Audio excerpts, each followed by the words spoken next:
الحكومه الله يعزهم ما مقصره، بس وين طول عمرك اللي هو التنفيذ ده صح؟ ما في تنفيذ صح، ما في تنفيذ صح.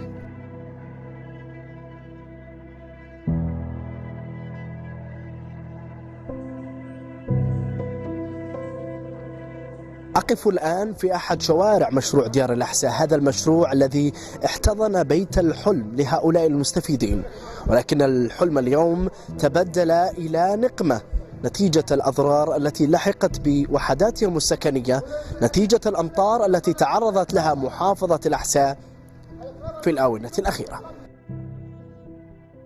يعني أنا أبادر بنفسي وأجيب عمال يساعدوني بحيث أن أسكر المشاكل اللي حاصل في البيت عندي. تحت عندي تشققات غير طبيعية، فوق أطلع المويه المطر 3 أيام يصب لين هدم علي الديكور، نزل. لو كان ولدي موجود وصار عليه واروح للمقاول يقول لي انا قلت لك انا اركب ديكور، لو شغلك كويس ما كان في تسربات في الاسقف. اخوي نادر، انت احد المستفيدين من مشروع ديار الحساء، ايش كانت مشكلتك بالضبط؟ مشكلتي يا طول العمر اني انا ما بعد استلم، ارسلوا لي اشعار حق الاستلام على ان الوحده جاهزه، ويوم جيت تفاجأت بتسريب الامطار الناي في المنزل ورفضت الاستلام، والشباب يعني اخوياي والشباب المستفيدين الباقي مستلمين وفي تسريب عندهم امطار. بدوره مطور المشروع عكف على التفاعل مع بلاغات المستفيدين بحلول مؤقتة لم ترضي المستفيدين وزادت الأمر سوءا.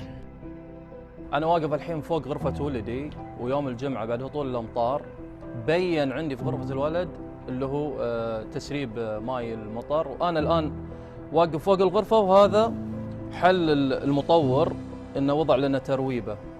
الحل هذا غير مقبول حتى لو كان مبدئي، مو مقبول، لأن لو كان في عازل صحيح ما كان تسرب الماي ووصل للغرفة، بحيث أنه صارت حتى النفسية سيئة عند الأولاد وعند البيت خوفا من التماس الكهرباء أو ما شابه. يعني من سكاننا الحين لنا 2 والناس أكثر ما قعدوا على حيلهم، رايحين الخيمة جايين الخيمة، جاك طول عمر اللي هو اللي يسمونه الصيانة لف وقوله قال لك يلا مع السلامة، تعال وقع يلا مع السلامة، وبعدين نقد على الوقت كله كذا ما يصير.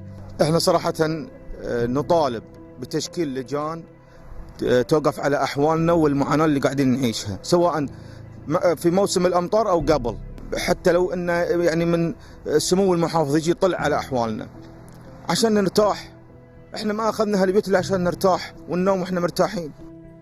آمال مستفيدي ديار الأحساء بقت اليوم عالقة تنتظر يدا من حديد تنهي معاناتهم بمنزل خاو من أي عيوب.